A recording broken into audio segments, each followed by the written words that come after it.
How much weight did you put on, or do you expect to put on before or when arriving in Portugal? Bom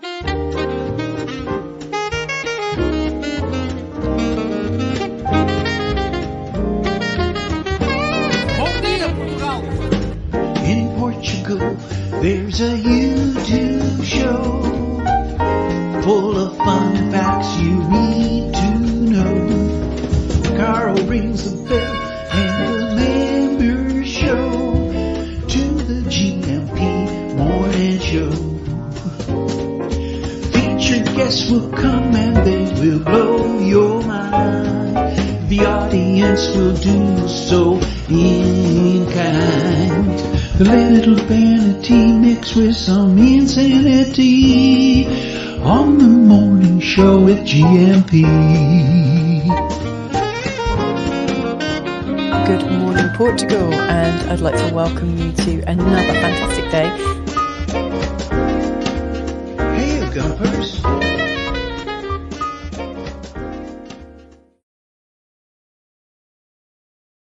Bon dia, Alegria. Munson here with Good Morning Portugal show live stream and podcast. And on your screen there, you could see the Portugal 15. Now, I'd never heard until Monday, and thanks to Bob and Viv, I think especially Viv, about this freshman 15, the £15 that the youngsters who are going to university put on in their first year at university in America. I imagine it's the same around the world.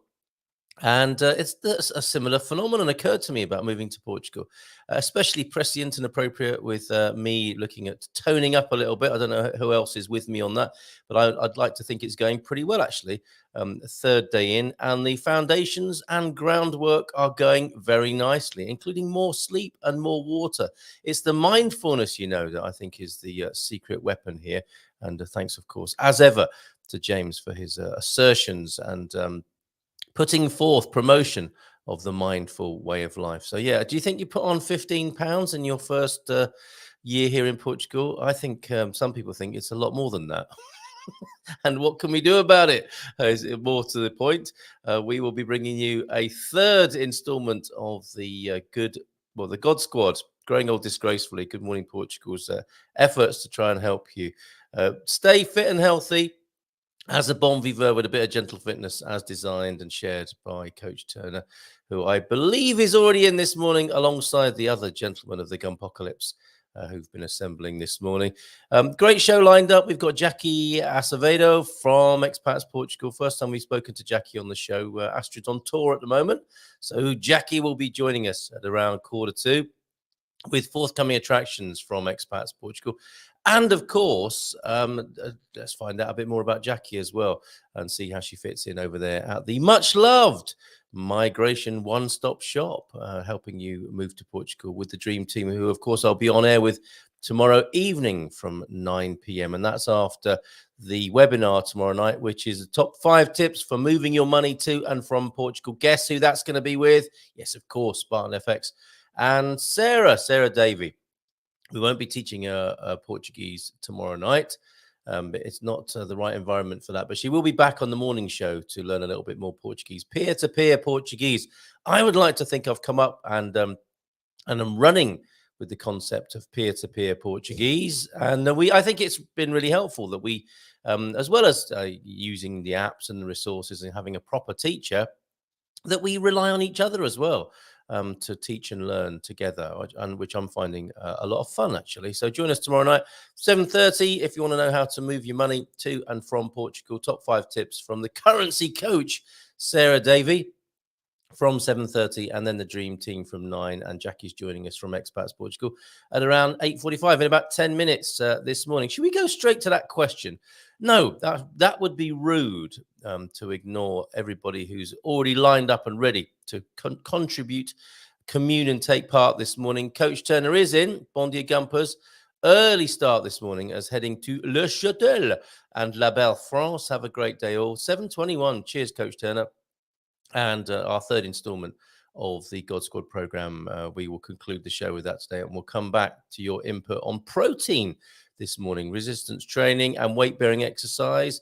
Let's talk about the carbs, the fats, the proteins, etc., and see what you've got to say about that a little later on. Douglas Hughes is in. Lefty lovies have been flabbergasted, left flabbergasted, of course, as Nigel Farage and GB News scoops top TV award at a star. He writes like a journalist, because he is a journalist. Scoops top TV award at a star-studded London gathering of TV's great and the good. And I've already taken Dougie to task on this, because I'm not sure if Nigel Farage has upset the lefties necessarily. He's upset the TV establishment, I think, hasn't he? Which is what GBB seem to be doing. Or are they just an inside job, I wonder? I don't know. James is here, the aforementioned, the mindfulness man of the moment. Morning to you, James. Bom dia, campus. Feliz carta todos. Como tem passado? Muito bem, obrigado, muito bem. And yeah, I've replied to Dougie. I did see that, Doug. Hilarious stuff. Are they lefties, though? Or are they complacent, arrogant legacy types who don't like it up them? And I like to think in some small way we are upsetting the media apple cart here. It's all coming down to niche broadcasting. Well, it's not broadcasting, is it? If it's niche, it's narrowcasting. It's specialist provision for audiences who really like what you do. And I'm hoping that's why you're here this morning, because you like what we do. You like the cut of our jib. And I use the we. You know, there's no we in. There's no I in team, but there is a we in community, which is starting to sound like quite a disgusting analogy. But I think you get the gist. You know, this is a community. This isn't just a broadcaster. I know, you know, I know I do have the power balance here. I can spark up the live stream and just pour stuff in your direction. But yeah, I think this type of new media is more accountable and open than the media has ever been. And we've got our hands on the kit now in a way that we could never afford or get access to all the toys. I think what we're doing, like for example, this morning here, Dougie, what do you think? You were trained with the BBC. What I'm sitting with here, this technology, would just not have been available 30 years ago to anybody.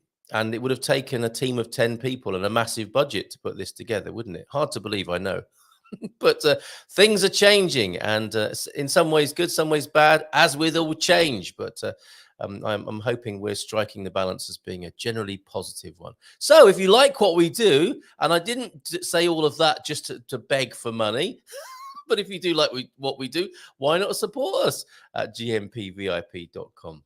And get loads of extra value as well, in the way that the broadcasters have never given value to people. I think a lot of niche narrowcasters are really delivering value, focused and direct, what people actually want. And it's great. The funding models are great, aren't they, for crowdfunding? Long tail, is it? You know, where fans and true supporters of what people do can fund them directly without what would they be called?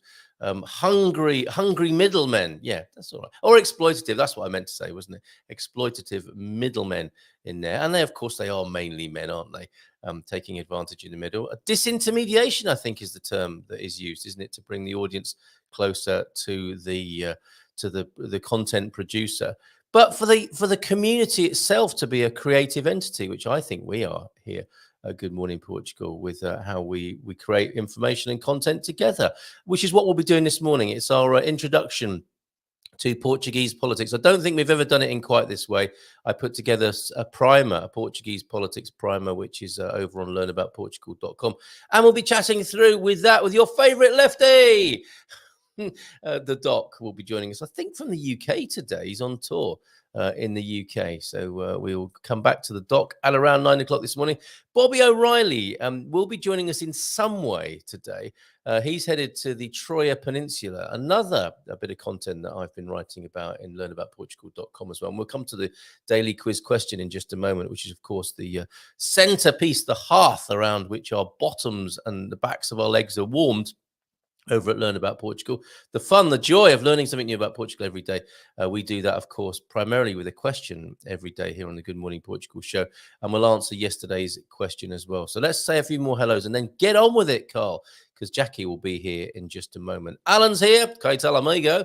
Buenos dias desde el Puerto de Santa Maria, Cadiz, at 26 degrees, hoping the heat wave is ending already, Alan. Good morning to you. And more chat from Doug. whose comments can't be seen by Pete, but Pete hopes you're recovering well, Doug, from your bike accident. Glorious morning here in central Portugal, says Pete, and already got 2 hours work done. Is the sun still shrouded in Canadian smoke, Pete, where you are? Bom dia, Gria Gumpers from a cafe in Caldas de Rainha. Nice one. Turn it up, T-Duck. Let everybody hear the Good Morning Portugal show. Let's make some Portuguese friends this morning. Oh, my goodness, what's happened here? Alan Donovan has gifted us a super chat. Thank you, Alan Donovan. Thank you very much indeed. That's very kind. Oh, it's working. Thanks very much, Alan. Much appreciated. And yeah, good morning to you. And hope you're coping well with that heat. Because we talked about, didn't we, strategies for dealing with the heat. What's your strategy for staying cool, Alan, over there in the heat of Cadiz at the moment? Before we go to a deep thought, then, cheers, Alan. Before we go to a deep thought from H.G. Wells and the Quem Sabia of the morning, let us ask that question then. The question is, and I will repeat this throughout the show, of course I will. The question for today, the Wednesday, the 28th of June, on the Learn About Portugal quiz is, as seen here by our good friends Phil and Maria. And I will play this clip for you in just a moment. Actually, I'll do it now so that you know what I'm talking about. Here's a brief video clip which puts the quiz into perspective today.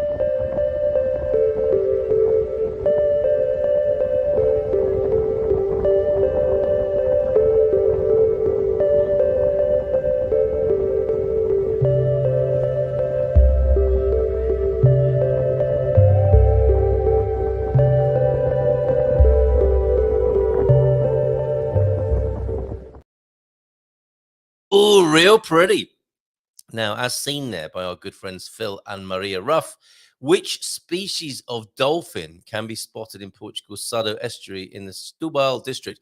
And not sure if I got to the end of the sentence when I was letting you know that that's where Bobby O'Reilly is headed today.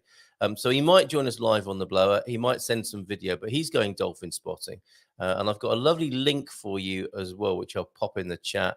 A company I've discovered, Get Your Guide. Does anybody know about Get Your Guide? I have connected with them, and there is a dolphin watching boat trip which you can do in the Sado estuary there, the link for which is in the chat. Now, back to that question before I distract myself anymore. Please select your answer below. Which species of dolphin can be seen over there? Bear in mind, of course, that dolphins in Wales can also be seen in Lisbon's Tejo River. I mean, isn't it amazing? If Lisbon wasn't brilliant enough already, you can be looking at the 25 de Abril Bridge and see dolphins and whales bouncing about in the water. And you can see them, of course, off the Algarve coast as well. Is it A, bottleneck? Is it B, big-nosed dolphins? Or is it C, bottle-nosed dolphins? I think you'll agree that this morning's quiz, today's quiz, is a little bit easier than yesterday's, which was, of course, the iconic object that could be found in the bedroom of Jimi Hendrix. So let's take a look at that picture. Were you struggling? I think Doug was struggling with this, wasn't he? Here is the picture then that I was asking you to look at on yesterday's quiz. And you'll see, if you really squint, between the guitar and the British Overseas Airways Corporation, that is what it stands for, isn't it? Between those two objects, it's such a 60s room, that, isn't it?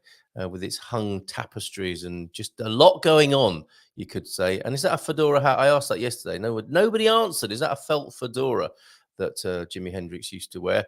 On the table next to the bed, of course, before it's been turned into a lamp, which was all the rage. Sorry, it goes a bit grainy when you blow it up there, but doesn't everything. There is a bottle of Matias Rosé. That was the iconic Portuguese object on Jimi Hendrix's bedside table. And there he is swigging from it. Wow. And you can see the tapestry rug, can't you? Or wall hanging. What is that? What we call it? A throw, possibly these days. There he is swigging from the bottle. And one of the clues I gave yesterday, of course, was that this object could be found in the wine cellars of Saddam Hussein and Queen Elizabeth II, allegedly as well. So there you go. A bottle of Matius could be found next to Jimi Hendrix's bed there. But this morning, the question is, which species of dolphin will you see in the Sado estuary? Is it the bottleneck, the big nose, or the bottlenose this morning? Let's go to Jacqui. Are you okay there? I can, you're joining us imminently, Jacqui. I see that you've joined us behind the scenes, but I'm not seeing any pictures. Let me just do a very quick sound check with you. We are live on air. I'm adding you to the stream now. Jacqui, can you just say hi to everybody this morning? Hello, Jacqui. Hello. Can you hear me? We can hear you loud and clear. We can't see you, but it's a Uh, don't worry. It's a small victory to have connected with you and to hear you. So it's like a phone in. You're through to the Good Morning Portugal show. well, I thought I could be seen. I think I'm clicking the correct. Well, it's okay. We should proceed. I mean, if you want to tinker a little bit more, and whilst I do a couple of other things, you're very welcome. But we're connected with you. We can hear you. Great. Okay, good morning to you. How are you this morning? Tudo bem? Oh, tudo bem. And I've seen some beautiful schools of dolphins off the coast of Cascais as well. You've seen them there as well, isn't that? And what is it like? Is it breathtaking and just staggering to see them cavorting in the water? I think, especially because I live by Costa de Guia, seeing them all over the cliffs because you're actually looking down on them is really spectacular. Yeah, a spiritual moment. Another spiritual moment here in Portugal. Here you are. We've got your the cover of Visão magazine, O Sonho Português que atrai os americanos. So I think that's the Portuguese dream that's attracting the Americans. You included. You're part of the Expats Portugal team. Tell us how you fit in over at Expats Portugal before we look at some of the forthcoming attractions over there at Expats. Well, I think because of how many Americans are now moving to Portugal, I think Jerry and Astrid were looking for somebody that understood what those Americans would be facing, some of their challenges and some of their questions. Right. And I was brought on to help with that. Cool. And how's it going? It's really been amazing. First, the show is really great. I mean, even your music, I have to tell you, I was listening to the music and I was like, is that you singing? Is that you? No, that is the genius, the quiet genius known as Warren Sharm. And Warren wrote a number of songs for us, including that, which is actually a Christmas song that he wrote. And I thought, hold on a minute, that has got some Christmassy vibes to it. And I think before it goes into the later parts of the song, which are more Christmassy, I thought that's a perfect daily tune intro, with the sax and with the upbeat jazzy nature of it. So yeah, that's Warren Sharm. Oh my gosh. Canadian. I was very impressed with that this morning. Yeah, it's going really great. In fact, what I've learned, just my own experience and thinking about when I first came here in December 2019, which was just before lockdown. Oh my goodness, yeah. Wow, what a time to arrive. And all I could ever think is how much aggravation it would have saved me. We really went through it at that time. It became particularly difficult trying to get everything done during lockdown because we couldn't travel back to the embassy. And it really would have been great to have a community to, have support during that very difficult time, trying to get all of our ducks in a row to become residents. So I've come to truly appreciate what Expats Portugal is offering people. Yeah, right. And it goes back to 2005, of course, just celebrated an 18th birthday. A little bit more Brit focused back in those days. Started by Simon, who was British, and questions about living in Portugal, which I think has changed drastically over those 18 years. But now a much bigger focus on American and North American migrants coming over to Portugal there. So an incredible resource, as you say. I'm guessing you wished you'd had access to it, but now you're part of it and can see from that American point of view what's required and helping people out there at www.expatsportugal.com. And I will put a link to Expats Portugal in the chat as well if you want to become a member and take advantage of one of the packages that gets you a load of discounts as well. That's the other part of it, of course, isn't it, Jacqui? Yeah. Big discounts on the professional services as well. I mean, that alone is worth its weight in gold. And the professionals that expats use, I'm actually using almost every single one of them now because I have kids, adult children who want to move. So EI is actually my phone call after this. And I have a remote worker. I have 3 different kids, 3 different situations. trying to gain residency now. But it really is, for me, the most enlightening thing, just not only to understand that there are experts, but that the community itself are experts. Yeah, And right. they give you such inside information.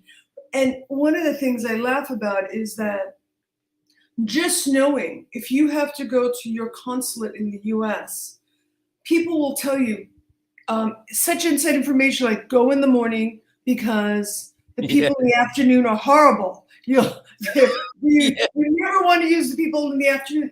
And you think that that's just a small piece of information. Yeah. But when you understand how these embassies work in the US, you realize they're fiefdoms. And that piece of information could save you hours of work and so much aggravation.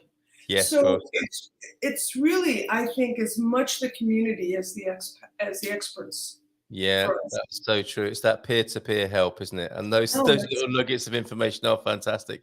I heard that the Boston consulate is only open for an hour a day in the afternoon. And, you know, just finding out something like that is going to save you a whole lot of time and stress. And let's face it, this journey can be stressful. There are so many moving parts to this journey, aren't there? It's like a finely made watch. And you only have to have a few of them go wrong, a few of those little bits in the mix there, a few plot twists, and it becomes very debilitating and depressing sometimes, the journey. So get help at expatsportugal.com. What have we got for people specifically this week, Jacqui, and looking forward to the future? What I think is really interesting about this week is it's Spartan. And what Spartan does is their money exchange. And yes, they do give the best rate. But again, this is about your headaches and your aggravation. Because what they do, and it's my husband that does most of this, so I have to hear him complain constantly before we were even using Spartan, is people not answering your phone calls. You're trying to move money, and you're not getting any response from the company you're using. Yeah. And I think that's really what sets this company completely different from the other companies that we've even had to deal with, is that they actually call back. They actually have customer service. And they really do pride themselves on that. And if you even look at some of the reviews on some of the other companies, you'll understand all the things that can go wrong in a simple transaction, which you think at the time is a simple transaction.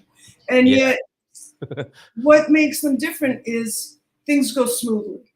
Yes. Again, this is all about avoiding stress and headaches, because if you could avoid one by just using one company that's giving you, you know, as good an exchange rate as anything else, why wouldn't you? Mm-hmm. You know, and that's how I see it. Yeah, thank you for that. So join us tomorrow night. That'll be with Sarah from 7:30. And then at 9, of course, I'm going to show this picture of the dream team in which we're both there. There you are. We can see you now. I've been told I look sozzled in this picture. Jerry took me to task last week and publicly shamed me, I think, for being drunk, which I wasn't. That was the worst thing about it, is I actually wasn't drunk. I just look it. And there you and I are sat next to each other there, next to Jerry and your husband there, and Nunu and a few other familiar faces. Sarah, of course, will be with us tomorrow night. That's the dream team. And that goes on at 9 o'clock tomorrow night. And the professionals you mentioned earlier, that's turned into the rock and roll of migration, isn't it? Yeah. Actually, that restaurant is also really amazing too. But our team, what I like about this team especially is not just their expertise and their service, but they're a lot of fun. They're a lot of fun to have dinner with as well. Yeah. Despite the look on Michael's face there, he is fun in real life. Yeah, I think it was a great dinner. I mean, it was just a lot of laughs, and I think it was a great, almost a team building experience. Yeah, it was. So it was great that night. But I wasn't drunk. Okay, I'd like to set the record. I didn't think so, unless you could, you know. You didn't seem drunk at all to me, but exactly, I'm just high on life. That's how I roll. Right? Really. Before you leave us this morning, I'm going to spring something on you. It's like best thing, worst thing, and interesting thing about Portugal. I know you've got a fondness for the pastries here. So let's start with the bad news. What's the worst thing that people should be aware of when moving to Portugal and how to deal with it, do you think? Is it the currency thing? No. And it's funny because I remember you asking me this, and I thought about it, and and I said this before, and I think it's very true, is philosophically and practically, they're two different things. So people get upset that the bureaucracy makes them wait. But again, living in LA, I was on the 405 and I was stuck on the 405 for 2 hours. Yeah. Traffic was tremendous. Living in New York City, trains sometimes didn't show up. So whatever place you live in is going to cause you some degree of stress and waiting. Oh, yeah. Portugal does it because the bureaucracy is slow. But when I think about how often I deal with the bureaucracy as opposed to how often I dealt with traffic and trains and getting from place to place, this is a much better situation. Good call. Absolutely. So whether it's your 405 or your 401k, the levels of stress, although they can be difficult at times, they are much more infrequent than what we get to in our daily lives. Very good distinction. I like that. So that's the worst thing, and kind of like the best thing as well. And you're a fan of the pastries. I don't want to be indelicate here and put you on the spot personally, but I've come up with this thing. There's this freshman 15 that's supposedly freshmen on £15 when they're new at college or university. What do you think? What happens to people when they move to Portugal? Similar sort of thing, and it's more than £15, isn't it? Yeah, it is a tough thing. The struggle is real.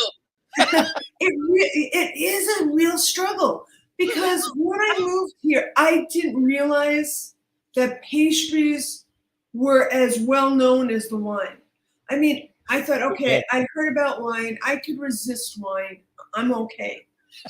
What I cannot resist is a pastry shop, and I do a pastry crawl with my guests. People do pod crawls. Yeah. I actually do a pastry crawl. And so I have like 5 pastry shops and I bring people, you got to try this one, like the Pão de Dios at Padaria Portuguesa, because they definitely have the best. So it's like a pub crawl. Yeah. You're saying to people, okay, you've got to pace yourself. Don't have a hypoglycemic attack at the first 2 establishments. Pace yourself, because it's going to get better and better. It is. And so that's actually on my personal tour, a pastry crawl.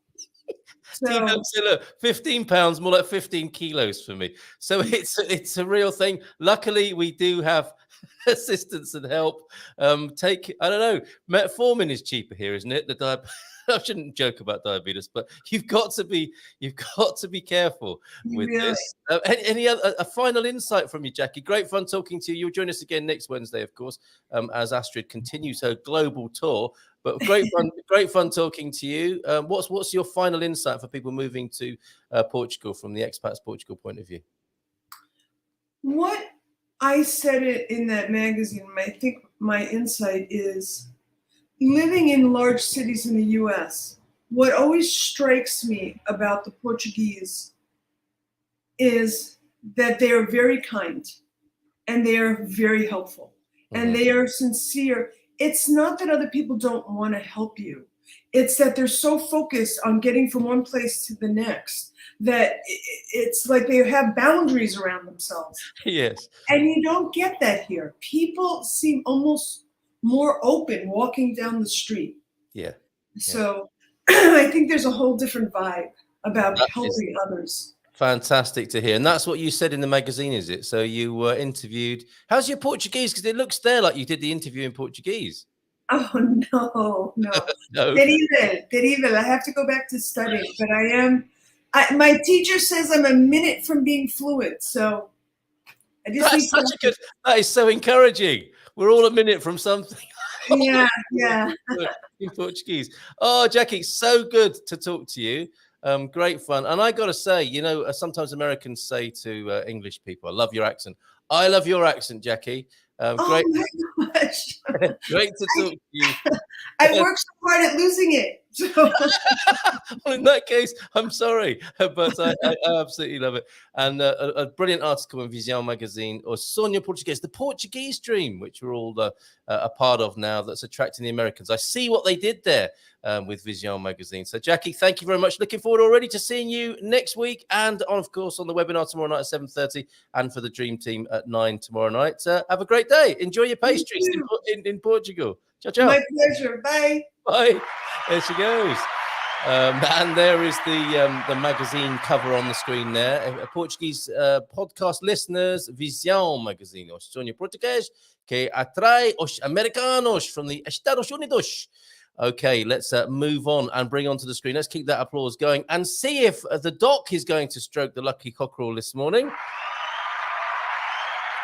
He might not be up to speed with this new feature on the Good Morning Portugal show. I didn't think of it myself, Doc. Good morning to you. How are you this morning? Good morning, Carl. I'm very well, thank you. And hello, everyone from Birmingham.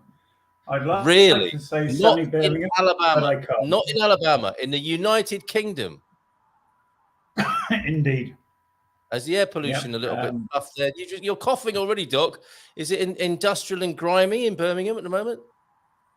Oh, it's not so bad, but it's cloudy, and it's Birmingham. And yeah, we've been over here in the UK for 2 weeks now. Myself, Leona, Hank, and Connie. And what?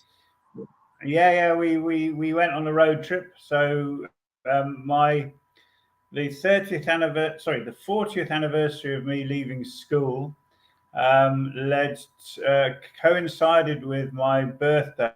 My birthday was the 16th, and the celebration of our anniversary of leaving school was the 17th. So there was a drunken weekend to be had, and of course I'm not someone to miss a drunken weekend. So I was coming over. So Leanne said she was coming over, and Hank said, "Well, I'm up for a road trip." So we've combined that with getting the car MOT'd and giving Hank and Connie a whistle-stop tour of the west of England, really, from Land's End up to the Lake District. Oh, that sounds fantastic! What a brilliant road trip! Yeah, and are they enjoying that? What's been their highlight so far? Well, they tell me they're enjoying it. They're still in bed, I think. But the highlights, it's difficult because when I say, what's the best bit of the trip so far, and Hank just turns around and says everything. We started in Wales, where my school reunion was. So Wales is a beautiful place of itself. Hank particularly wanted to see the Tank Museum, so we went down to Bovington Camp in Devon.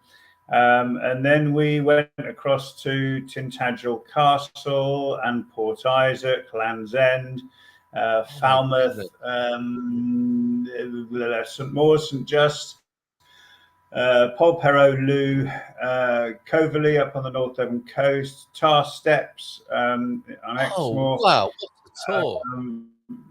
Then up rapidly up the west side of England to the Lake District, where we had a couple of nights, and then back down via Liverpool to see the Slavery Museum.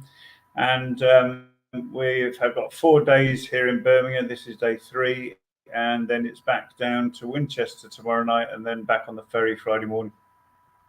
Wow, what a tour. Now, I can imagine Hank at certain parts of that tour holding, like an air guitar, but an air Excalibur aloft and saying things like, "Eat, drink, and be merry, my friends, for tomorrow we ride," in Doc's car. Something like that. That landscape really speaks of that, doesn't it? And are you taking him to the Tolpodal Martyrs Museum as well? Because that's not that far away from where you are. You're going there?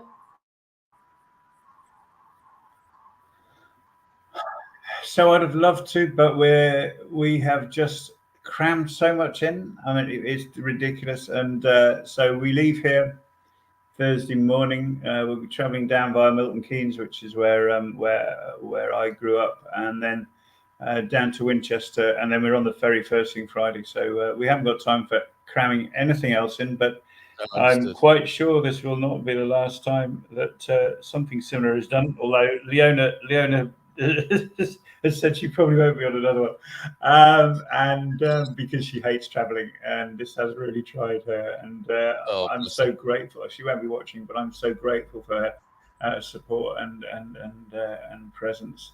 And yeah, but I'm sure there will be other trips, and Tolpal Martyrs Museum will be one of the places I was I'll, really taken suggest we by go it. to. Yeah, I was very taken by it when I went there.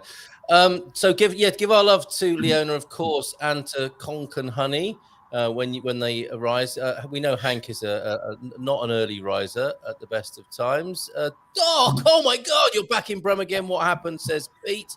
And we will talk about politics in Portugal because we've got a little bit of a primer for everybody. But I want to ask you what it's like to meet up with school friends you haven't seen for 40 years. Now, Wales can be confused with Wells. Doc went to Wells, Wells, Wells School, which is not in Wales. It's not that far from Wales, but it's not in Wales, is it?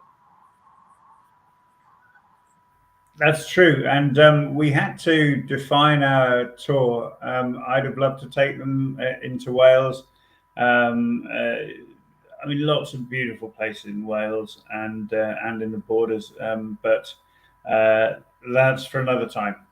So I'm sorry, Doug, but yeah, not yet. And what is it like, Doc, to no, hold on a minute? You're not Jacqui from Expats Portugal. I need to get rid of that banner.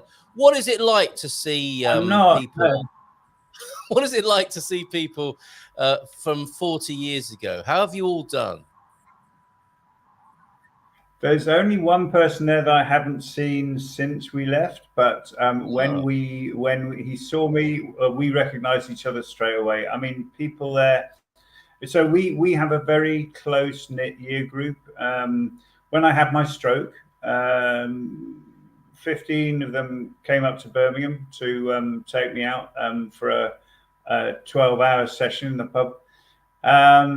So we are very close, and so I've seen many of them almost on an annual basis. But it's always fantastic when we meet. We don't always go to the official school reunion, but we did this time because it was 40 years. So that was interesting because saw two of my ex-teachers, and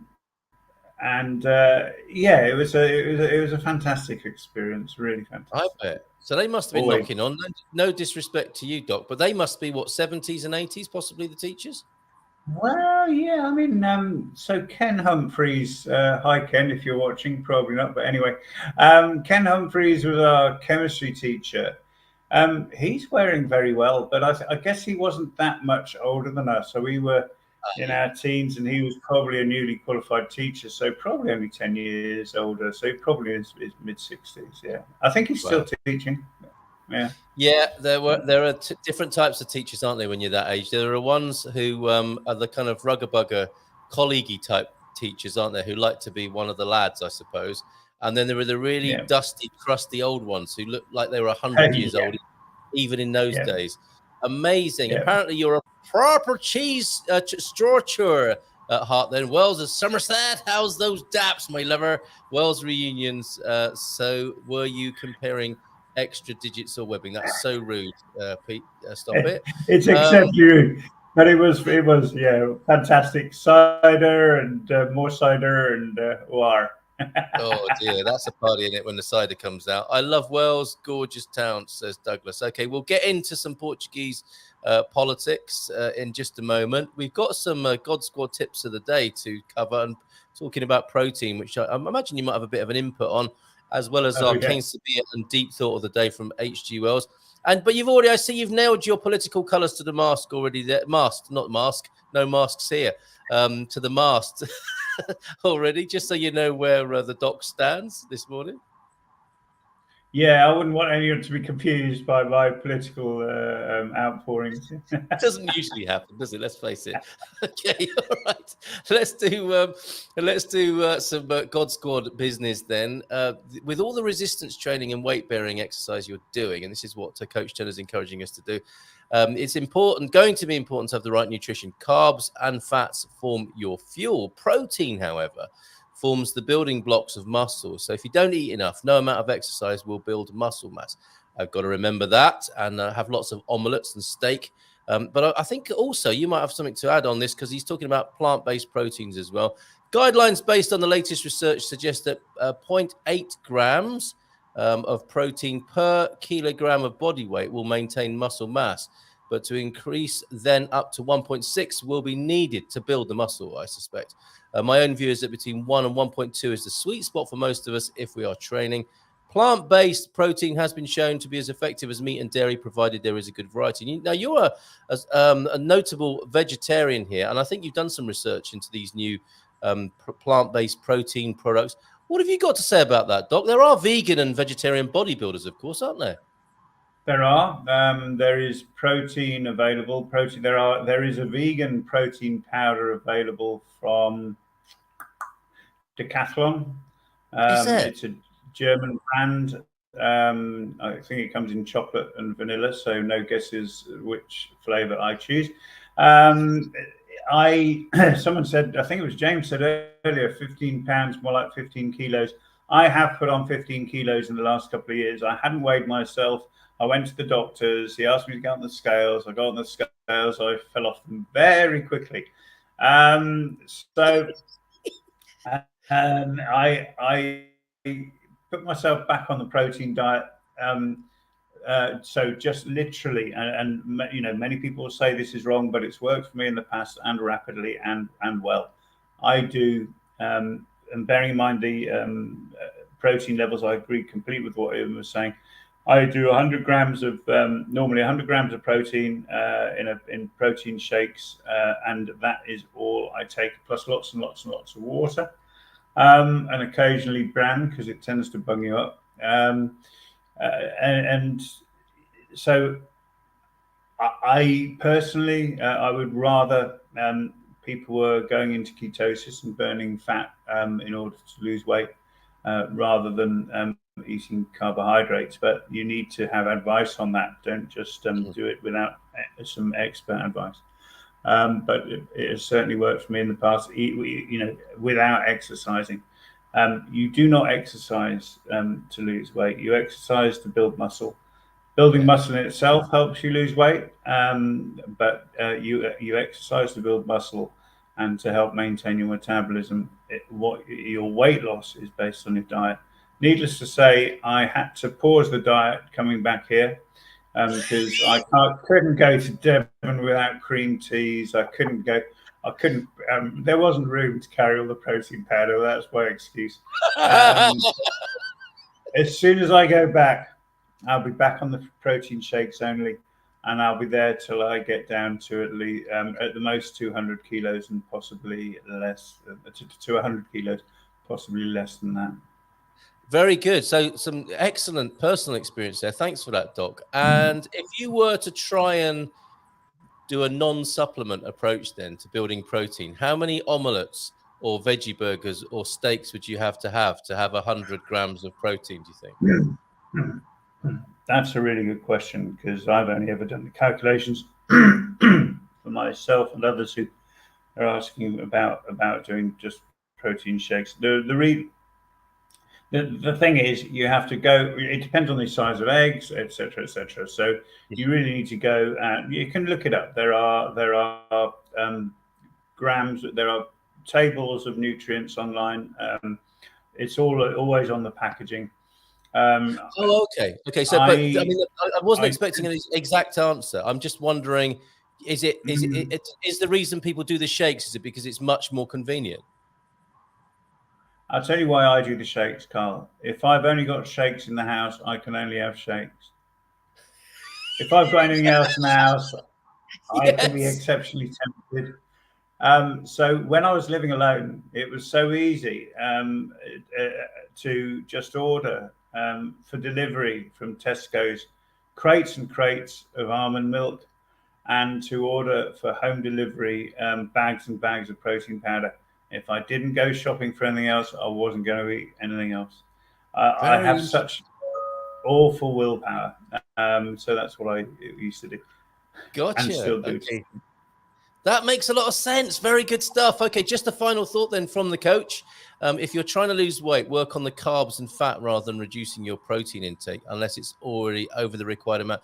And you make such a good point there about exercise, because those people who think they're going to lose weight by running or swimming are so despondent, aren't they, when they look at their weight after exhausting themselves on a massive run on the treadmill or something like that.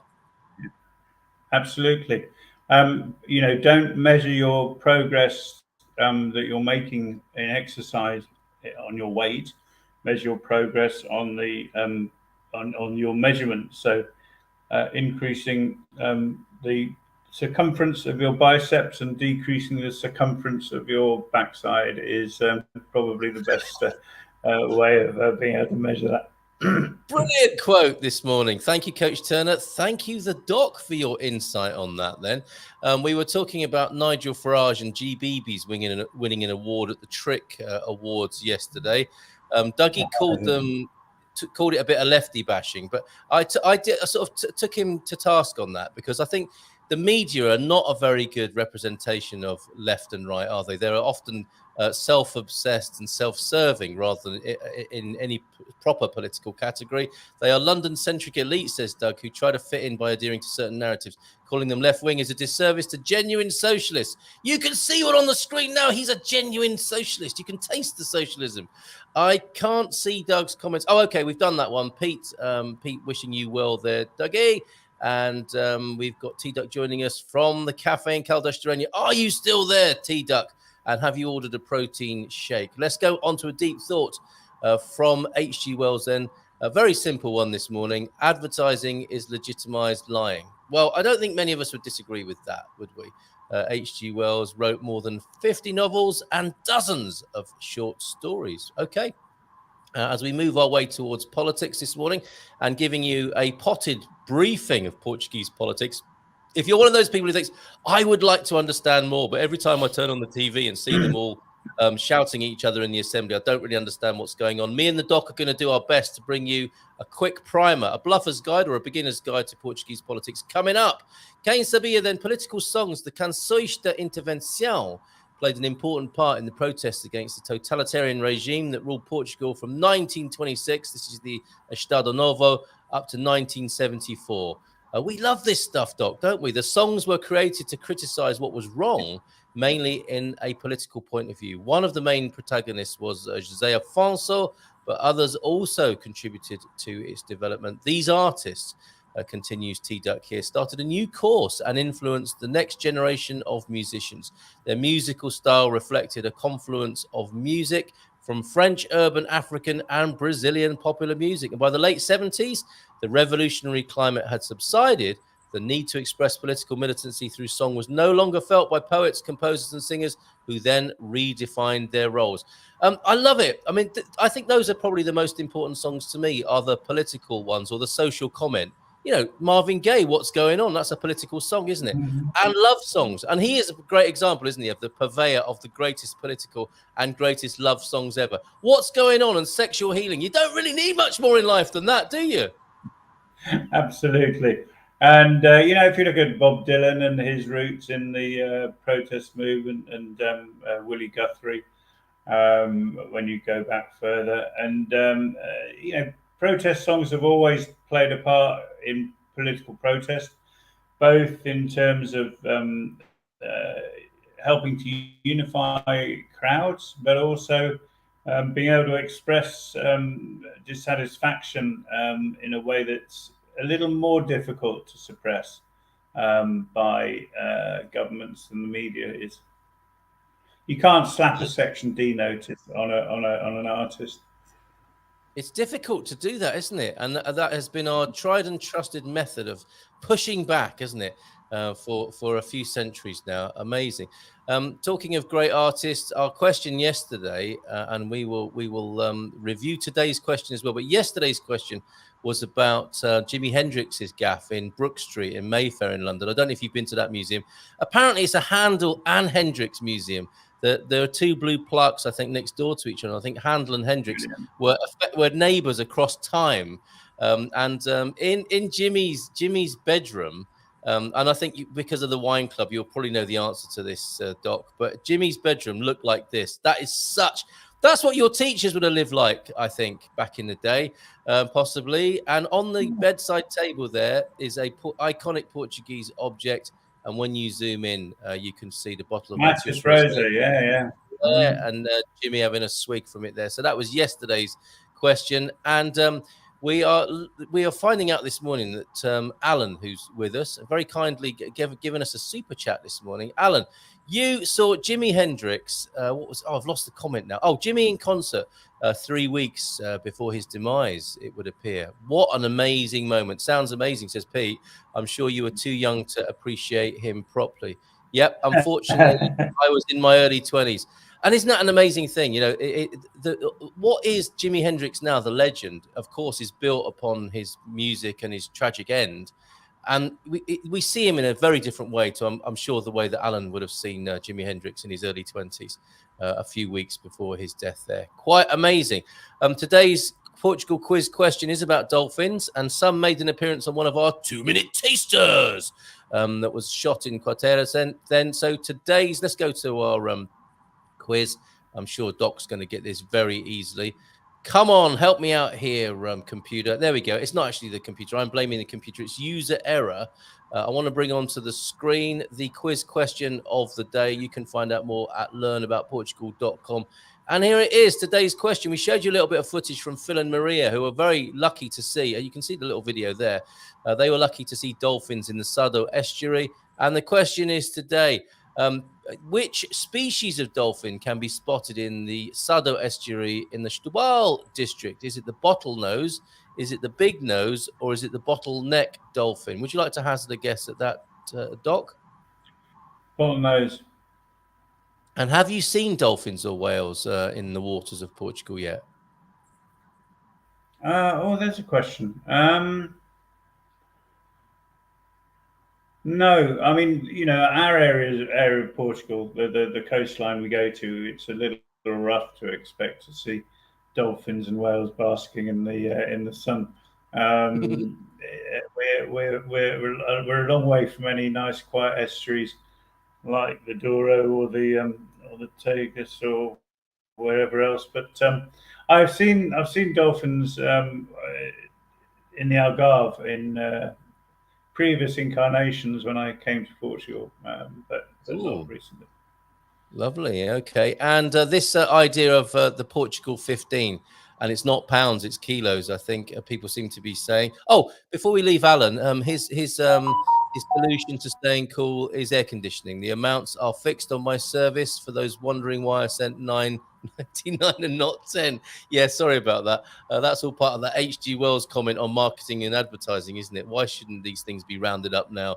Or does pricing psychology still work on people? I suspect it still does, and that's why it happens like that. Okay, Nubianette, on the matter of putting weight on in Portugal, the only dangerous thing for me is the extremely affordable wine.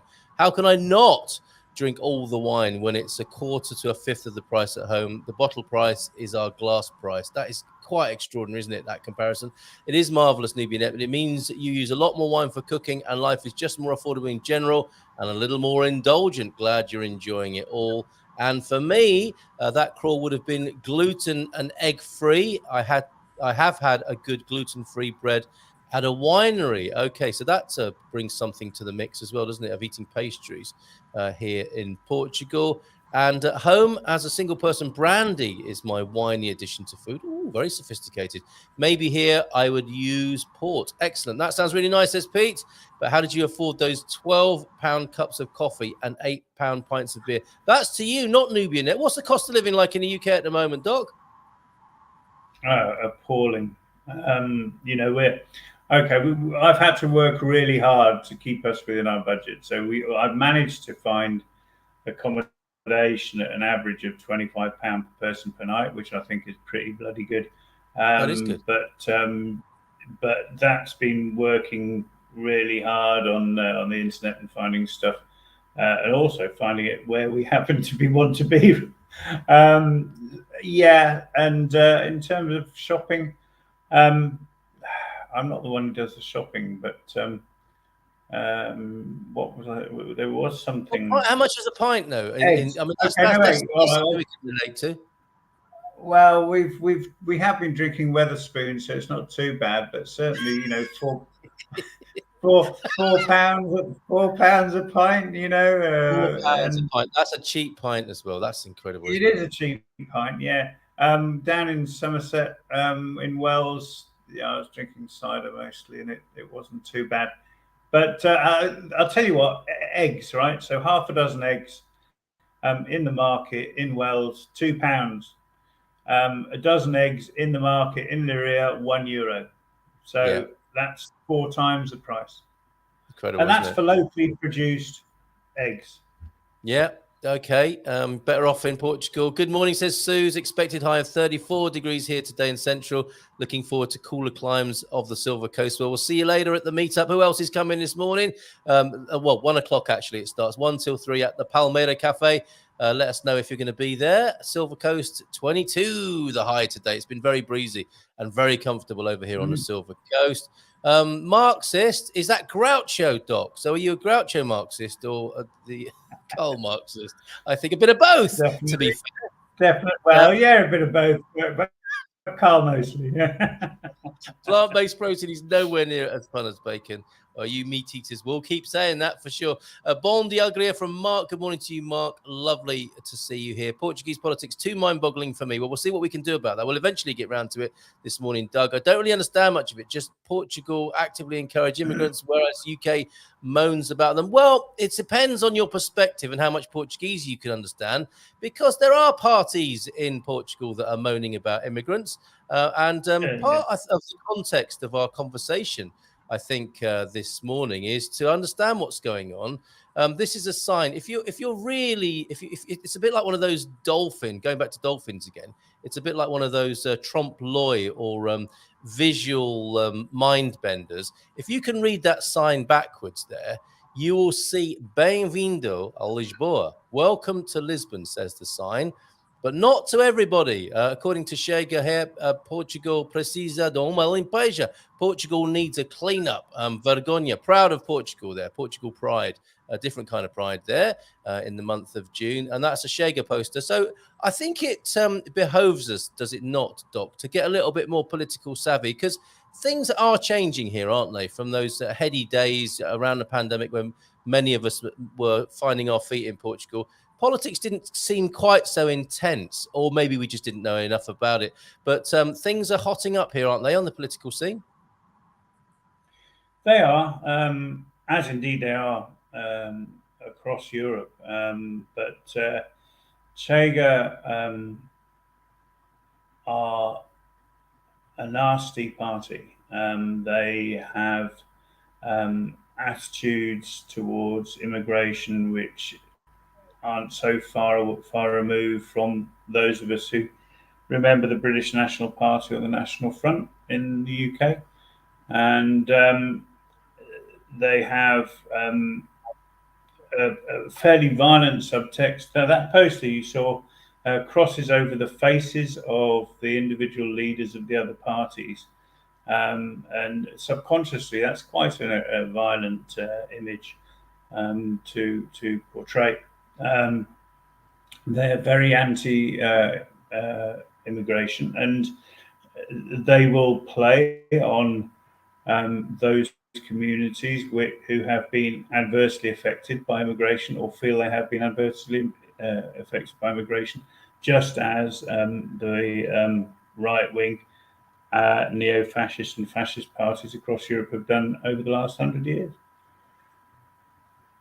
And that's as you see it here in Portugal at the moment then. So I think a little bit more, a deeper understanding of what's going on is probably quite timely in that case. However, from politics to protein, protein excess causes many modern diseases, says T-Duck. Eating excess protein is terrible medical advice.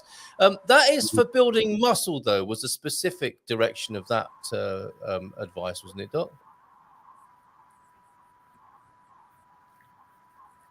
Yeah, so the maintenance of muscle mass requires 0.8 grams of protein per kilogram. if you go and try and eat that amount of protein, okay, you will find it difficult to eat more than that without eating a lot of eggs or a lot of steak or a lot of vegetable protein. It's exceptionally unlikely that you're going to get over the 1.6, which is the maximum amount that was being quoted there for building muscle. I was threatened with being reported professionally for encouraging high protein, low carbohydrate diets back in the late 90s. And the dietitians who were, of course, promoting the healthy meal plate that was full of carbohydrates at the time, and all the diabetics were getting fatter and fatter, and their blood sugar was getting less and less within target, were up in arms because I was undermining their advice. They had to stop because my advice was getting good results. And the problem with excess protein is only really for those who have or excess protein, high protein diets is only really for those who have kidney not so good kidney function, and also for diabetics who run high on glycemic levels. So if the sugar levels are high, which they won't be if you're eating a high protein, low carbohydrate diet, but if sugar levels are high, then the sugars combine with the excess proteins, forming a glycoprotein, which causes damage in the eyes and the kidneys. Which diabetics suffer from. Interesting. And to be fair, you did, I think, say it needs to be calculated, right? You're not about excess protein for the sake of it, but you do need protein. Eat 20 steaks and then go and eat 3 dozen eggs. And yeah. All right, thank you for that, T-Duck. Thank you, Doc. Fiber, just eat a dodgy prawn. That'll move your digestive system along rapidly. Well, we don't encourage that. It happens, doesn't it? It happens, so to speak. I did enjoy a black-eyed bean, spinach, and paneer balti in Birmingham a couple of nights ago. And that got the bowels moving. Thank you. Too much information, Doc. Prison is a great place to get regular free protein shakes and workouts. You can't be in Brum and not have a Balti. Well, he did that. He just said that. Great timing there. Nubianet to Victoria, who I think is also complaining about the effect on the waistline of the Portuguese culture. I have to get in shape for my fun retirement plans of paddleboarding. Yes, I'm with you, Nubianet, on that. Please come to the bay and let's do that together. There's a bit too much of me. There's too much of me. That's a nice way of putting it, to make learning easier. Have a great day, folks, says T-Duck. I hope to see some of you at meet up later today. So we'll see you later on, T-Duck. War, what is it good for? And we've got a whole soundtrack happening now. Two Tribes Go to War, of course, with Frankie Goes to Hollywood's comment, their political comment, which I think got banned from the radio. That's what happens. Atlantic Bottlenose, how very dare you? Oh, I see. That is a guess at the quiz. Yeah, nice one, Alan. And I reckon it's the Mediterranean big-nosed dolphin. Good guess. I'm not going to tell you yet. Orcas, giant dolphins. A very big nose. How does he smell? Terrible. Orcas, giant dolphins have been attacking small boats in the Med. And Weatherspoons, you're not a student anymore, but you can still get in there. He's probably still got his student card to get an extra discount in there. Nubia, you are coming to the meetup. That's fantastic. The Palmeira Cafe just drop me a line, 913-590-303. It's on the screen, Nubia. Connect up, please. Shaga are laughable, says Portuguese Lord Gilchrist. He's not bothered by them. Why should we be, Doc? Well, people called the Nazis laughable when they were a small group of people meeting in a beer cellar in Munich, and 10, 15 years later they were running the country and invading Poland. So you have to be careful, because it's people like that who prey on other people's fears and use them to divide us when we need to be united.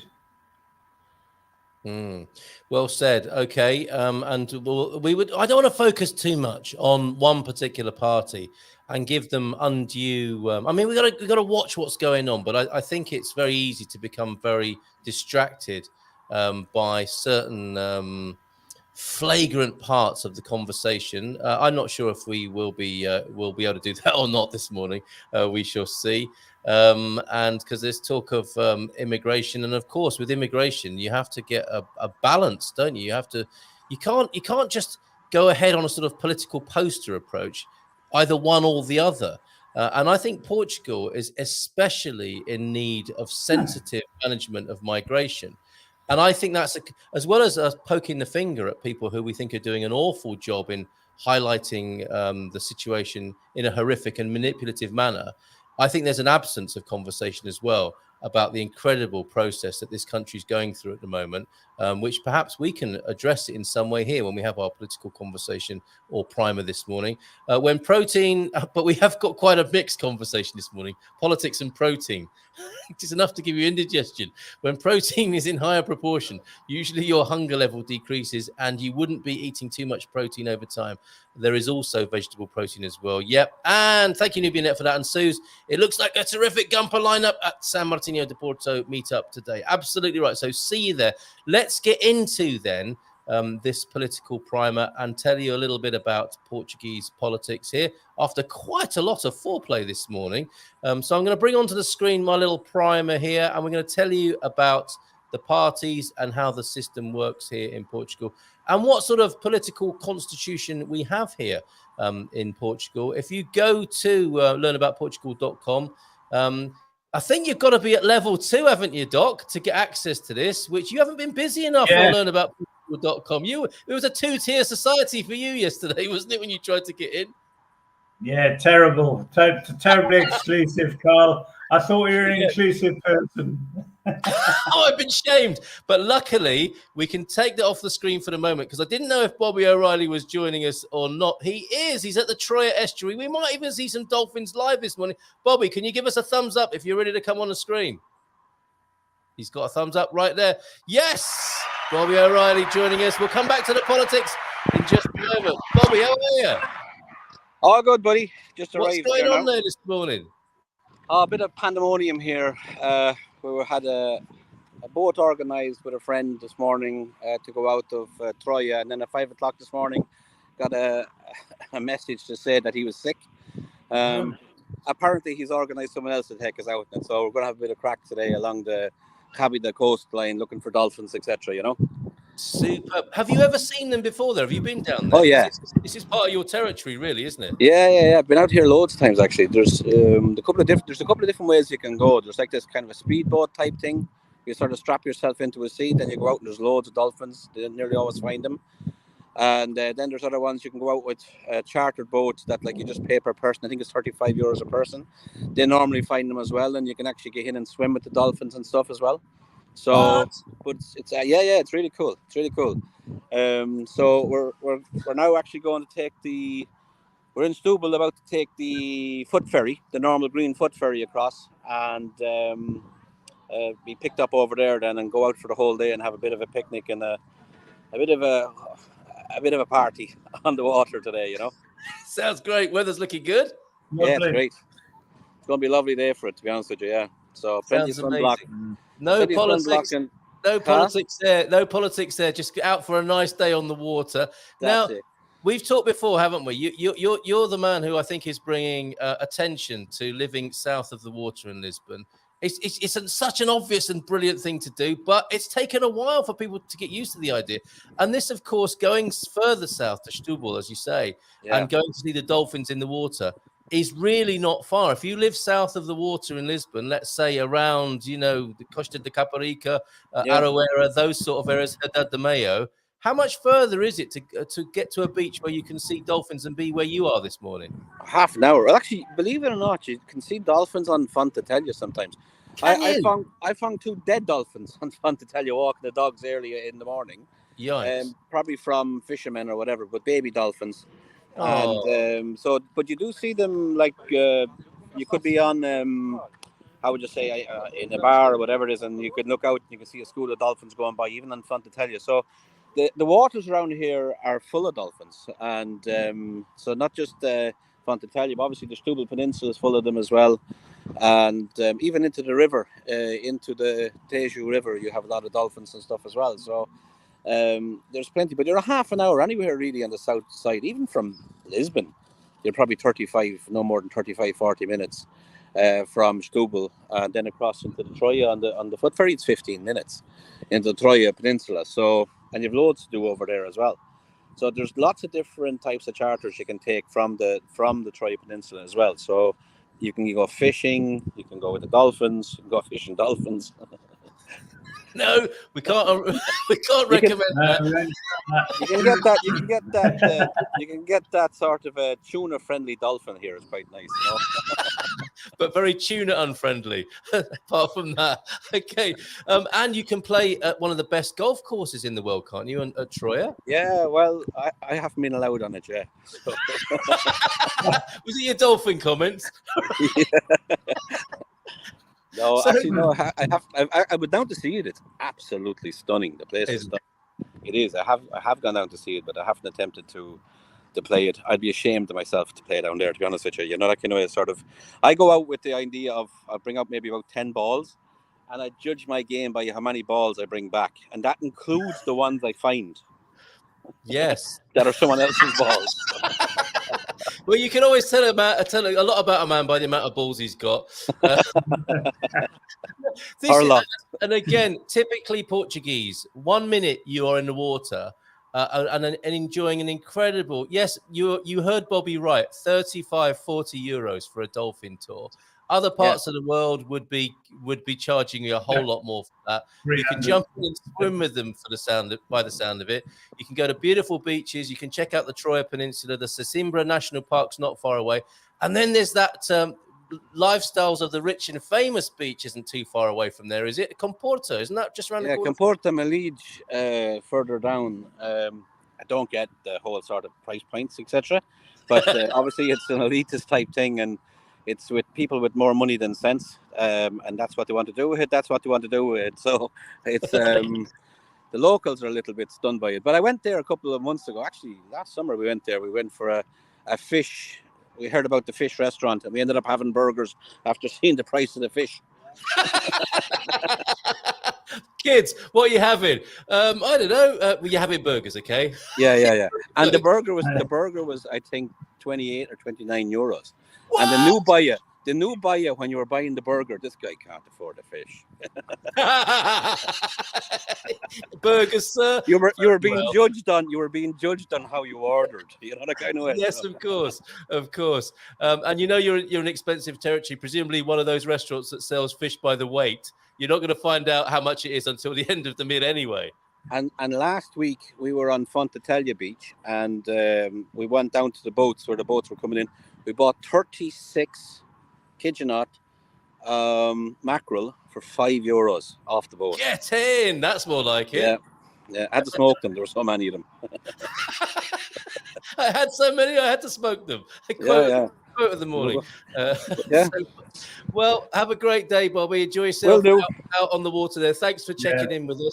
You've escaped a political primer this morning. So oh God, I'm raging. Have a great day, mate. Take care. Bye for now. All right, take care. Good luck. Bye. Brilliant. Okay. Hey, that sounds like fun, doesn't it, Doc? Sounds wonderful there. I love Bobby. He's a great guy. It does sound fantastic. 36 mackerel for a $5. Okay, let's get back to this politics primer, Bluffer's Guide 101, whatever you want to call it. But here it is in our essential information collection selection at learnaboutportugal.com. And this is a little bit of a finger on the pulse of politics in Portugal at the moment. This is pretty good from TLRDR, telling you about the ongoing and recent strife in the government. It's not a happy place to be. I suppose politics, you don't go into politics to have a happy and calm life, do you? But it is getting a bit boisterous, I think, in the Portuguese parliament. So let's tell you about this. Chip in at any time you want to, Doc, here. Politics in Portugal operates as a unitary, multi-party, semi-presidential representative democratic republic. I'll Get do your that head again. around that for starters. That's what Dougie was talking about with it being mind-boggling. Okay, let's take a run up at that again. A unitary, multi-party. I mean, that sounds like a contradiction, doesn't it? Unitary, multi-party, semi-presidential, representative democratic republic, whereby the Prime Minister of Portugal is the head of government. The President of Portugal is the non-executive head of state with several significant political powers they exercise often. Executive power is exercised by the government, whose leader is the Prime Minister, currently Antonio Costa. So a couple of things, James, which I'll might help some of the people here. A unitary democratic republic, as opposed to those states like the United States that are made up of federations of political entities. So we have one political entity in Portugal, apart from the islands, which are semi, what do you call it? They're devolved. There's devolved out of there. It's a unicameral parliament, which means there's only one chamber. So unlike the UK that has the House of Commons, House of Lords, or the States that has what's it called, the House and the Senate, Portugal only has one chamber. So only one place where those debates are had and the laws passed. And so the president, therefore, has some of the powers that are wielded by those second chambers in other countries. So the sort of revising powers or the oversight. So that's why you had, for example, fairly recently, the president was blocking the law on assisted suicide and sent it back for revision a couple of times because he was concerned about certain issues. So that's a kind of moderating influence on a single chamber parliament. Yeah. Okay, so yeah, carry on.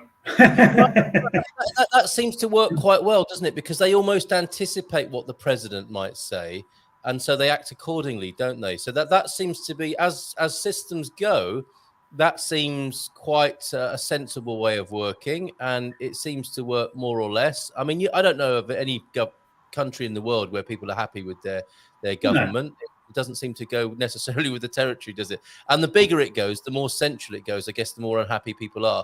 And that's the good thing, I think, about Portuguese politics, it would seem, is that people are perhaps happier, more functional at a local level. But let's see where we go with that today. And so unitary, meaning that there's only one force of government, but it's multi-party system, unlike pre-74, effectively. The legislative power is primarily vested in the Assembly of the Republic, the Portuguese Parliament, although the government is also able to legislate on certain matters. The judiciary of Portugal is independent of the executive and the legislature, three legs. The president exerts a sort of moderating power that you've heard about there from the doc, not easily classified into any of the traditional three branches of government. Since 75, the party system has been dominated by the Social Democratic Socialist Party and the Liberal Conservative Social Democratic Party. So let's get into those parties a bit deeper then. Portuguese political scene has been dominated by the Socialist Party and the Social Democratic Party since 74 and the Carnation Revolution. Although the CDS People's Party has been present in some governments and the Portuguese Communist Party, in coalition with the Greens, holds the presidency of several municipalities. I think Setúbal being one of them, where Bobby was reporting from there. The parties, as of 2022, represented in the Assembly of the Republic are, so there are 120 Socialist Party MPs. There are 77 PSDs. There are 12 Chega MPs, the aforementioned, 8 Liberal Initiative, 6 Communist Party MPs. The Left Bloc have 5. I think that's where your allegiances lie, Doc, right? The Free Party, yay, Free Party, let's have a Free Party, 1 MP. And the People, Animals, Nature Party, the PAN Party here, has 1 MP as well. Several other parties are represented in the legislatures of the autonomous regions, the Legislative Assembly of the Azores, and Legislative Assembly of Madeira. So what do you make of that, Doc? That domination of those two main parties there? Well, there's two things to say, really. The first is that after the revolution, if you're going to get anywhere in terms of attracting popular support, you had to portray yourself as further to the left than you actually were. So the Social Democrats called themselves socialists, but they're not. The Conservatives call themselves Social Democrats, but they're not. And but this was necessary because the people in 74, 75 were very much enthused by what was later and has been elsewhere described as the Marxist inspired rhetoric, which was removed from the Constitution later. But when you think about it, rhetoric always is based on, or the positive attraction of rhetoric is based on people's underlying views. And the underlying view in 74 was that they'd had enough of the Estado Novo, and they did not want to merely become another capitalist state like what was happening in the rest of Europe and the developed world, so-called. And so they had to pretend that these people had to pretend they were more left-wing. There was a huge amount of support, even among the peasantry of the Alentejo, for the land reform that was later rolled back on, and the nationalisation of the monopolies of the Estado Novo, in order to bring the profits, if you like, of those companies into state control, to being able to roll out the modernization of the Portuguese infrastructure and economy. So that was how it was. That's what happened, and that is why you get badly named political parties. It's not only in Portugal, but it's very clear in the list that you read out. All right, thank you for that. So let's get a bit further into these. Well, I won't go into all of them, but if you want to go to learnaboutportugal.com, you can see this general overview, which has been lifted from Wikipedia, but it just kind of makes it a bit simpler to find out what's going on in quite a rapid way. I think you appreciated that, didn't you, Doc? That, there's a lot of information out there, but bringing it together in a simple, easy to read Bluffer's Guide way, I think there's a lack of that. Yeah. There's definitely a lack of that around, and we do our best to do that on learnaboutportugal.com. So the Socialist Party, and these are misnomers, aren't they, in many ways here, as we'll discover. A Social Democratic Party is a major party in Portugal, resembling the British Labour Party, the German SPD, or the Spanish PSOE. The party was founded before the 74 revolution in Germany, interestingly, by Mario Suarez, its historical leader and one of the main opponents of the dictatorial regime. So an amazing history there, it has to be said. The other interesting thing, the reason that the Socialist Party, one of the reasons the Socialist Party got so much power in 74 was that the Americans were absolutely terrified that the Communist Party was potentially going to take control, and they helped Suarez, Kissinger's ambassador to Lisbon, helped Suarez, promoted Suarez clandestinely. Promoted him and helped him to get power and to keep the communists in a. I mean, they still did well, but in a much lesser position than they would have been otherwise. Incredible. So the Social Democratic Party, PPD-PSD, despite the name, is not a traditional social democratic party, being much closer to the centre-right, a major party, particularly stronger in the north, interior north and centre regions, perhaps agricultural or the higher echelons of agriculture, which often is a bit like Devon, isn't it, in that way, that's very conservative in the UK. It is a big tent party. Yay for a big tent party, but not a Glastonbury way politically, and the equivalent of any other Liberal Party or Liberal Conservative Party, I should say, in Europe, such as the French Republicans or the German CDU. So what we can see here is the names are slightly misleading. These are very difficult words sometimes for our American viewers, aren't they? Like socialism and communism, which have an added charge to them for North Americans. But what we're seeing here is perhaps the traditional leading parties of Portugal have gone the same way as most neoliberal democracies. There is the mention of socialism, and there may have been some socialistic ideals way back, but what they've morphed into is corporation serving, self-serving political parties with those sorts of agendas. Is that fair, Doc? 100%. And you know, the problem with politics, the political system that we have both here and in the US and the UK and anywhere else where most people might have come from, is that we end up with a political class. It doesn't matter what, particularly actually, much of the time, which party they belong to. The fact is they belong to a class of politicians who are so far removed from the people they are supposed to serve. Yeah. There was someone asked on British television this morning, Starmer's saying that Rishi Sunak can't represent people because he's a billionaire and out of touch. And someone asked, well, Starmer earned 200,000 euros the head of the CPS. How can he represent people who are having trouble to paying their electricity bills? And of course, that is true there, and it's true here. Politicians here are actually, unfortunately, as we are finding, through the scandal of the Banco Espiritu Santo, and now the scandal around TAP, very open to the sort of corruption, the worst part, and the sort of pork barrel politics, if you like, the bribes and the gifts and all the rest of it. And as we see in the States and in the judiciary as well. So it happens everywhere.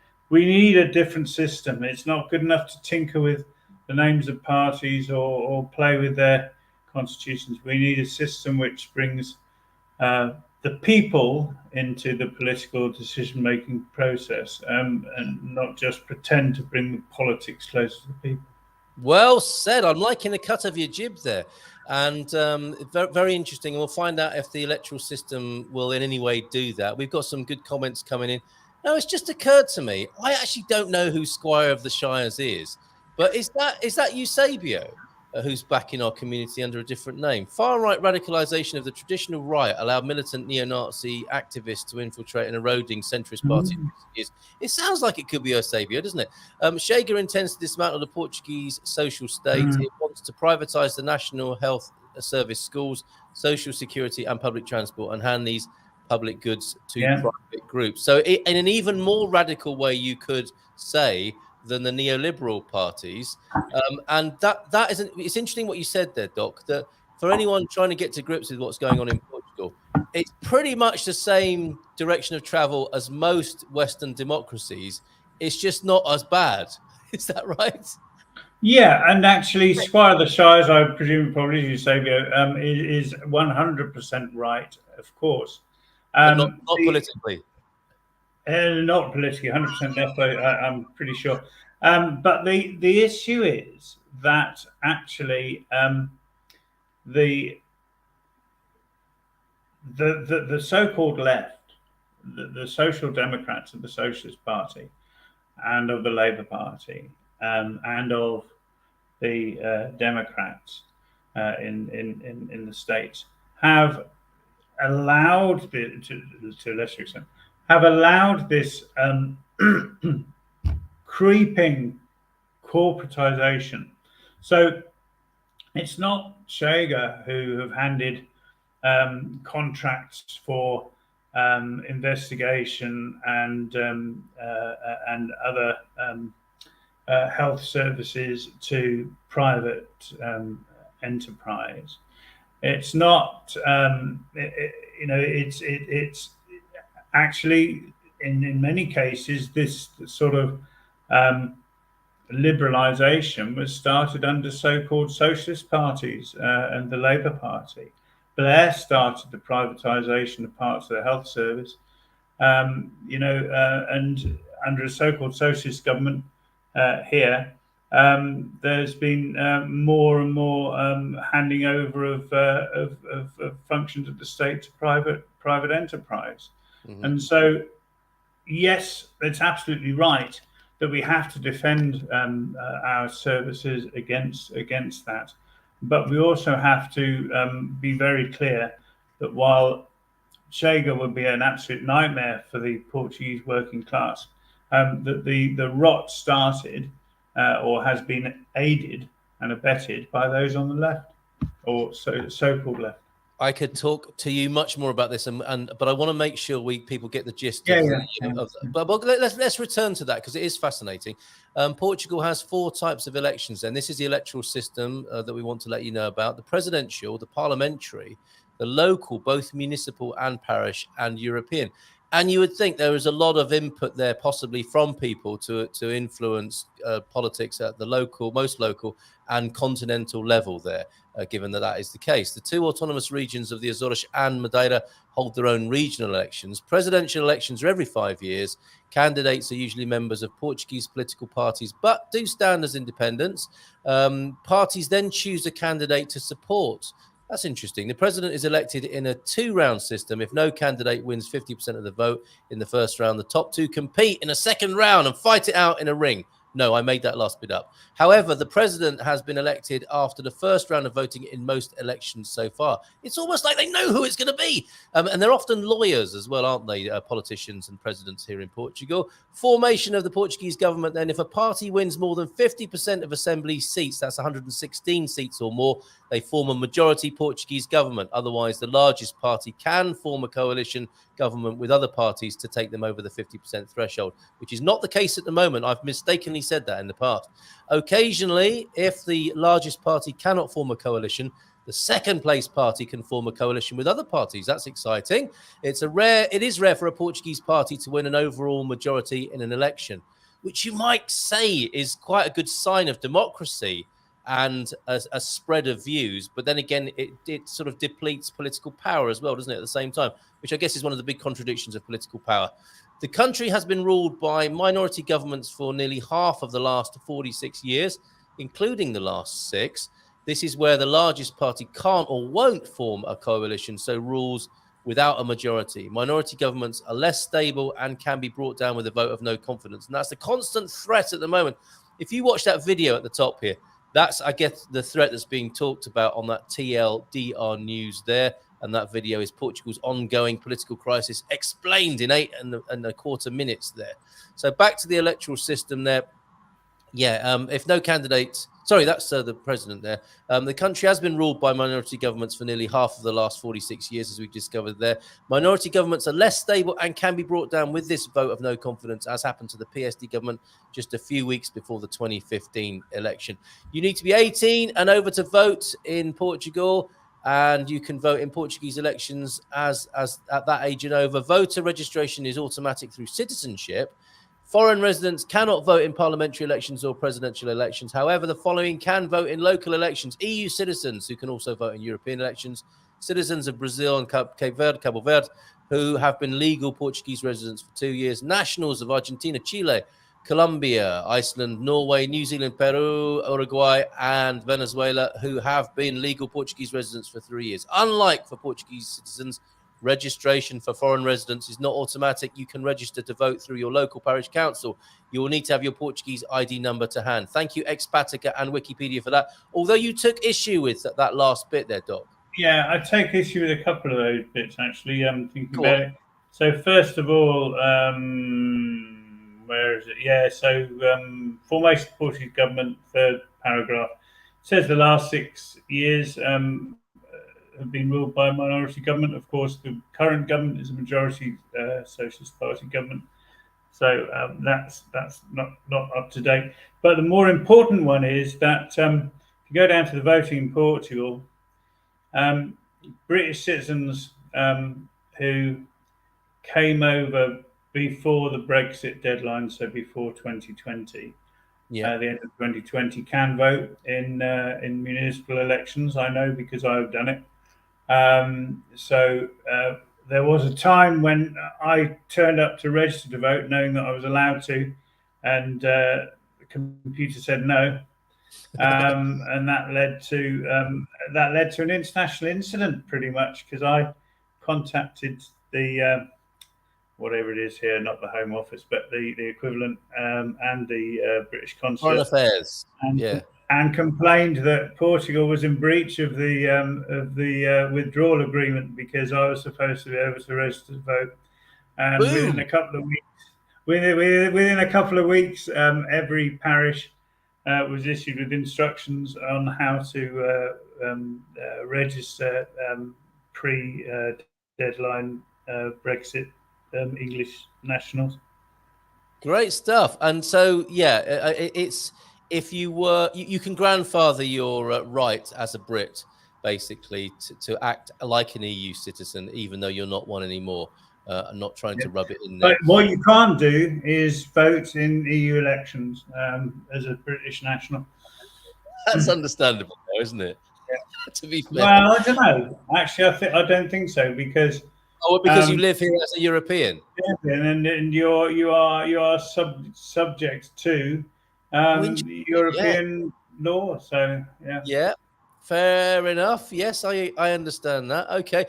Tig James, I should add, and we had Tig James on talking about some of the pickles that Brits find themselves in post-Brexit, and we had Capricorn Chris suggesting that she should be a regular based on her performance and excellent information that she shared with us.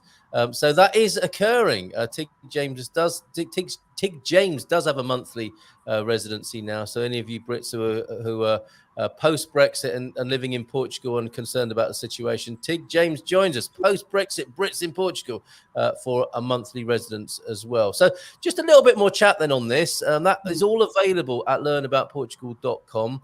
And GMP VIPs get access to that, of course. But it's not exclusive, Doc. It's not some sort of awful elite club. Another way of working your way through the system there is to engage in the site and give. So as you give, you get. That's how life should work, of course. That's fair enough. Yeah, it's just I'll get there in the end. It was a good laugh, I thought. That's last night, you finding yourself locked out of the information. It was like a little political cameo for a moment. I was a little embarrassed, but then we laughed about it together. And that's how politics should work, I think. Antonio Costa for European president.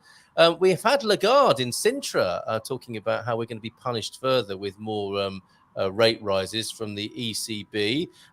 Doc shaking his head there. Actually, says Lord Gilchrist, Dave Cameron or Liz Truss would be ideal.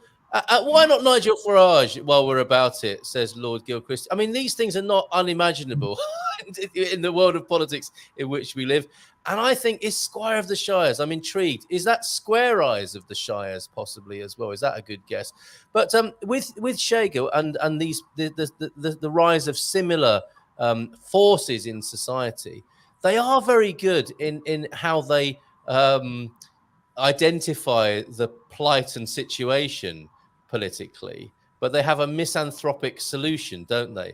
And that's what makes them so appealing, I think, to working people and people who think, yay, that's right, enough. We do. This is what we want. Is they're very good at articulating the problems in a way that mainstream political parties wouldn't dare, because it's just too dangerous to do so. But then they have these sort of misanthropic, arguably sociopathic agendas and solutions as a result to how well they've articulated the problem. And therein lies the vacuum, right, Doc? You know, you've got these agitators on the edge, haven't you? No, well, that's part of it. So there's if you take it down to form and content. So in terms of content, you're right. We're not having that discussion now. We're not countering the arguments of Chega. If you look at Portugal has become depopulated by the Portuguese exodus of the younger generations over many years. And so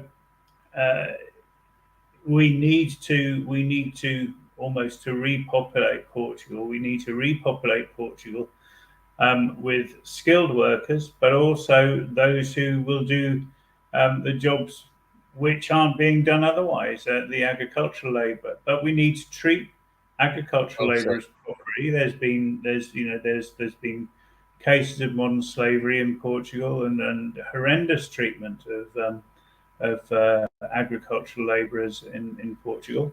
And we have to understand that giving them decent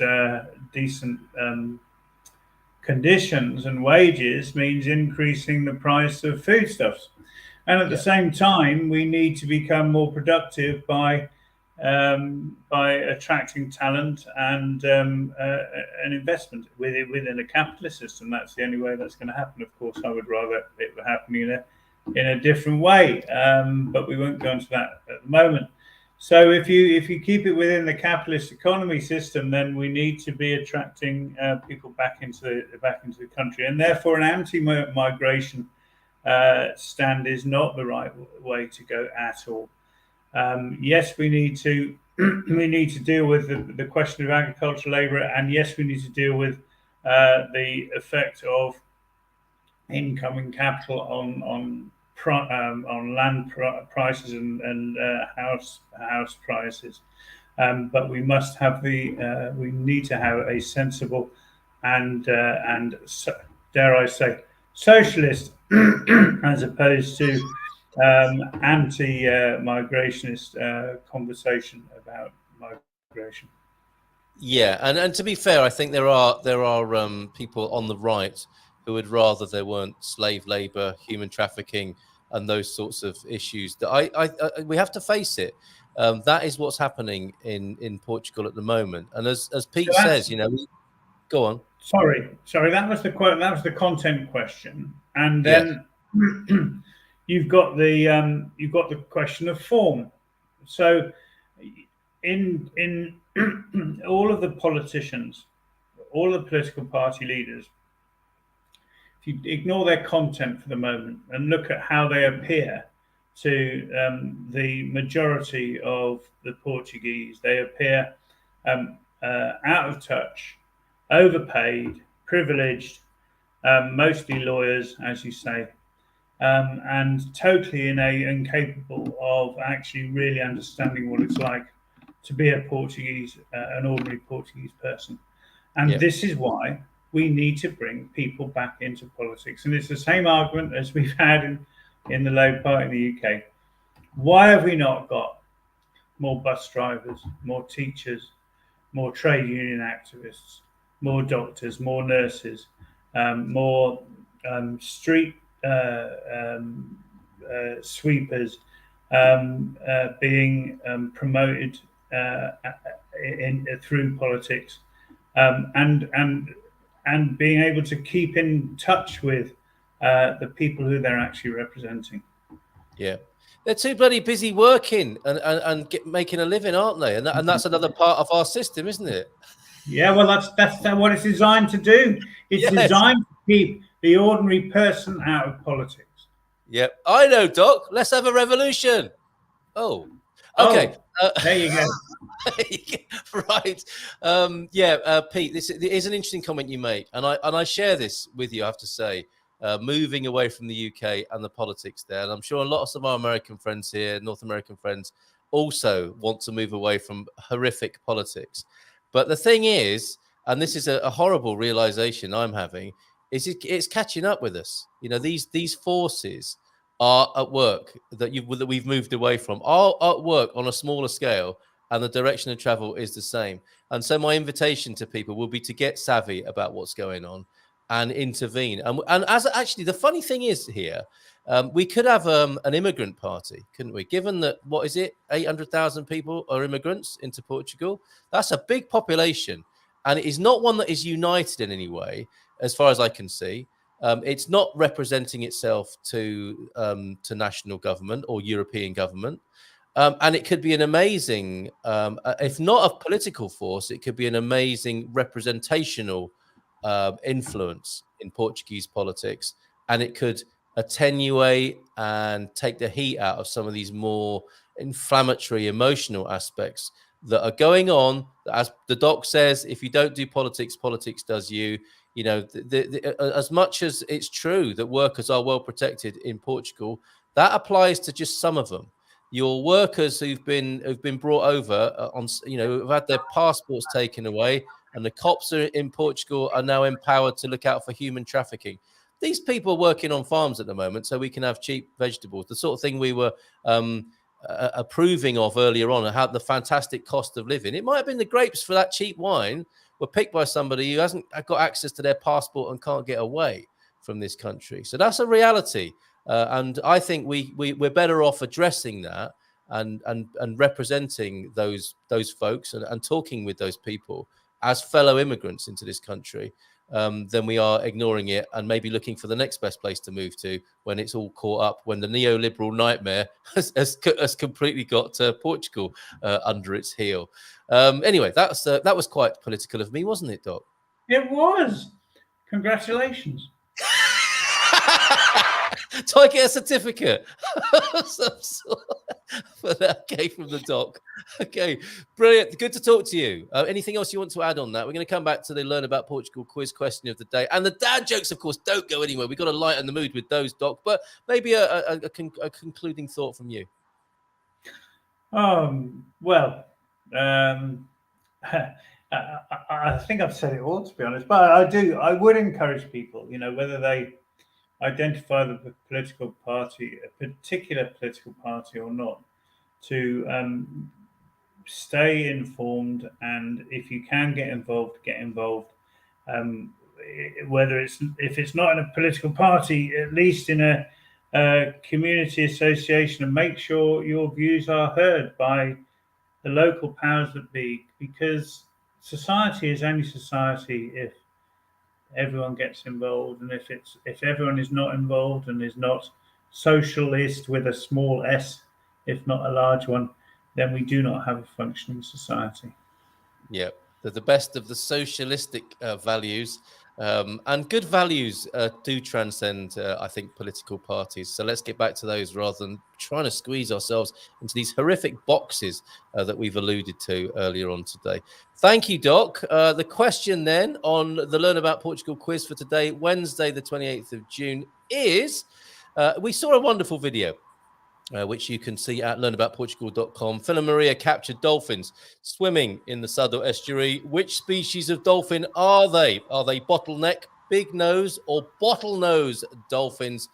Please make your guess at learnaboutportugal.com. And bear in mind that dolphins and whales can be seen in Lisbon's Tejo River. You can see them from the 25 Bridge. You can see them in the Algarve and at Cascais, as Jacqui was telling us earlier on this morning. So perfect. Great to have you on the show, Jacqui. And those dad jokes to finish with. Gotta go, everybody. But I love this T-Ducks dad joke legacy here this morning. I'm hesitant to use the word genius, but I just answered 5 questions correctly on Sesame Street. There's literally no way to know how many chameleons are in your house. True. And I asked my surgeon if I could administer my own anesthesia. He said, go ahead, knock yourself out. Did you hear that at med school, Doc? Yeah, only a few times. Only a few times. Oh, that would make a good med school jokes. I'd like to see that. Okay, mate. Love to Leona, to Hank, and to Connie. Have a great time in the UK. Give my love to UK and to Weatherspoons, and we'll see you next month again. Take care, everybody. Have a great day. We will go out with God Squad tip of the day tip from Coach Turner. Bye for now, and we'll see you tomorrow morning. I want to talk just a little bit about fitness levels, because we're all at different levels of fitness, and one of the problems of most fitness programs, most courses online, or indeed joining boot camp or whatever, is that they tend to expect a certain level of fitness and ability. So it may be you've got to be able to do burpees or star jumps or press-ups or whatever activity that they happen to be doing. We're not doing that. We're starting from the assumption that there's very little fitness and progressing from there. So it's purely a course of progression from wherever your fitness level is at the moment to what you need to be able to stay healthy. And it's all about staying healthy. We're not trying to train you to be Olympic athletes. But one thing I've learned from coaching at several levels of athletes, including world class, is that if you're introducing new activity to them, you have to do it gradually. Even the best athletes in the world will become injured or certainly troubled if you introduce a new activity very quickly. So we're not doing that. We're going to progress in a slow and steady manner and try and build it into your daily routine. If it becomes something that you really enjoy doing every day, it'll happen without seeming to have any effort. So that's what we're aiming for. Hope you enjoy it. And if you've got a problem, just let us know.